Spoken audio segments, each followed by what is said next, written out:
So people for many, many years thought fructose, yeah, that's pretty good stuff. So, you know, what can be wrong with that? The problem really with fructose is the way it's metabolized. So whereas your whole body can use glucose, so when you eat bread, for example, insulin goes up and all the cells of your body will use that glucose. So your muscles, your liver, your kidneys, and everything. When you eat fructose, none of it can use fructose because it's not you can't metabolize it, so it goes straight into your liver. And your liver has nothing to do with it because there's plenty of glucose around. So if you take sugar, table sugar, it's one glucose, one fructose. So you have plenty of glucose around. So your body doesn't want it. It goes into your liver and therefore it gets turned sort of straight into fat. So it immediately becomes fatty liver. As you develop more and more fatty liver, then that's when you get the insulin resistance and the type 2 diabetes. That's really the core problem, is this fatty infiltration of the liver.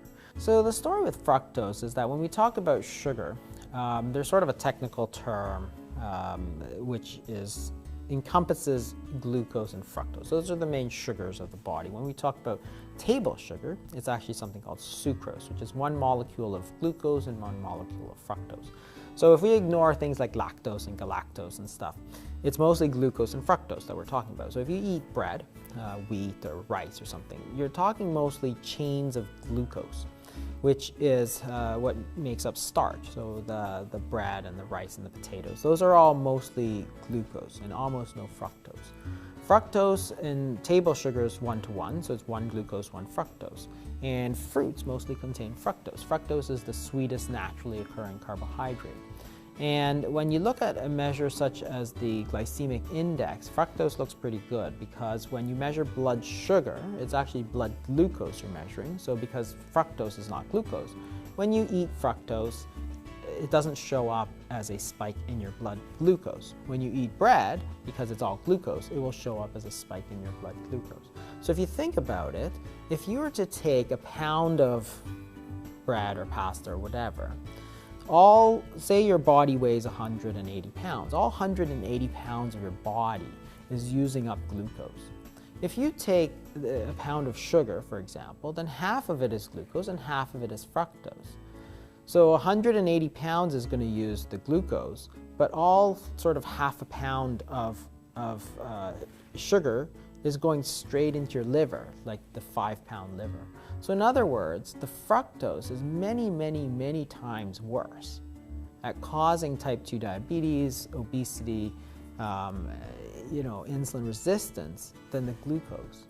And that's really the secret of why there were these societies like China, for example, in the 80s, where they're eating a lot of white rice. That's all they ate practically, white rice and vegetables. And there is virtually no diabetes.